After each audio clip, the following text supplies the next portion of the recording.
Welcome to the English with Kirsty podcast from www.englishwithkirsty.com. Here I'll be sharing with you tips, information and other learning resources so that you can improve your business English.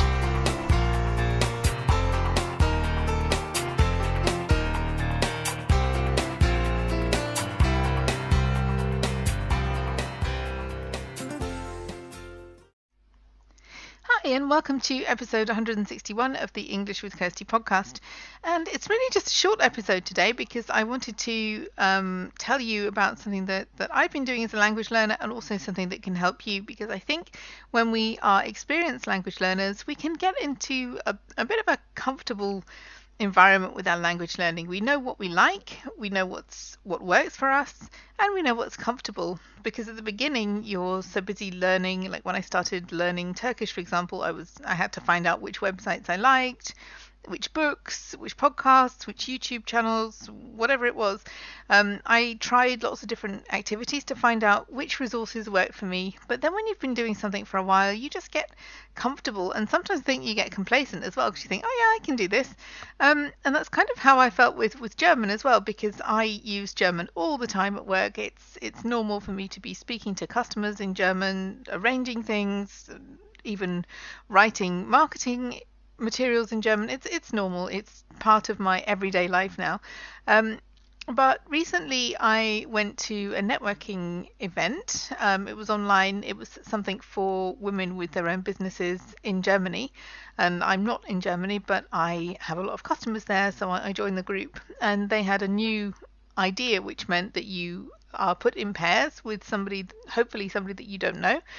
And then you have a meeting with them and talk about businesses, talk about things that you've tried, things that haven't worked, things that you do to find more customers, challenges, solutions, ways you might be able to help each other. So it was a kind of a networking meeting, but it was like micro networking in a way. It was one-to-one, which is good because one-to-one is a lot easier than in a big group. But it was this kind of conversation that I hadn't done before. And then a couple of weeks later, I was involved in another project, it was like a planning meeting for a project. So everything was done in German. I have been involved in planning before, but a lot of that was done by email. So this was something where I had to be involved in that meeting, talk about costs, talk about problems, talk about like service levels, what was acceptable, talk about timescales, talk about who would be responsible for what, talk about different challenges that might come up in the project. So all these things are just really normal things to do in a normal business meeting, really, and I would think nothing of doing it in English. But it's not something I regularly do in German. I have been involved in a bit in the past, but again, that was a much bigger team, and it was basically all done by email. And so both of these things, they weren't things I've never done before, but they were things that pushed me out of my comfort zone a little bit, because it's not what I do all the time. So the skills in themselves were not new.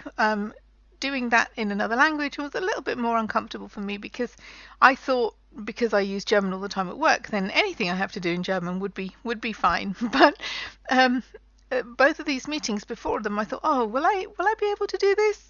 Will my German be good enough? And it wasn't so much that my German wasn't good enough, but it were these thoughts that I haven't had for a long time, because I just get used to using the language every day at work and just get on with it, really. But I think even if you have been using a language for a long time and you see yourself as an advanced learner or a proficient user of that language, sometimes you can put yourself in a new situation and it does feel a bit uncomfortable at the beginning, because you just think, will it be okay?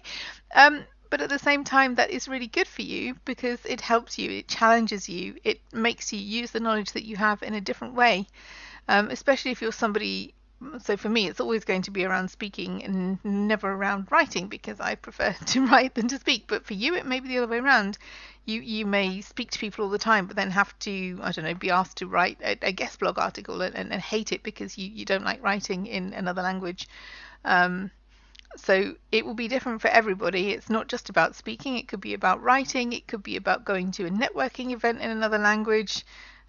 It could be about presenting something in front of a lot of people. It can be all different things for all different people. But the main point is it's something that you don't do regularly and that may make you feel a bit nervous, but that you know you can do, because when people just throw themselves in at the deep end, somebody did it to me with my German when I was much earlier on. And they just said, "Oh, believe you can do it. You can do anything." And I couldn't do it because it was too difficult. So know your limits, but also push yourself to try to do something that's a bit more difficult than you would normally do.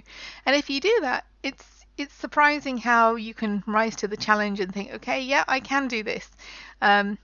And I don't think we have so many of those moments when we're more advanced language learners, because we do feel comfortable. We don't have to think about every single sentence and every single verb and whether it's in the right tense and, all these things. We stop thinking about them. But I think for everybody, there's something more that we can do to push ourselves a little bit and to try something new. So that's what I would encourage you to do today, especially if you're an advanced language learner or an upper intermediate, because I think we can get so comfortable not having these feelings of, oh, can I do it? Because most of the time the things that we do are things that we can do.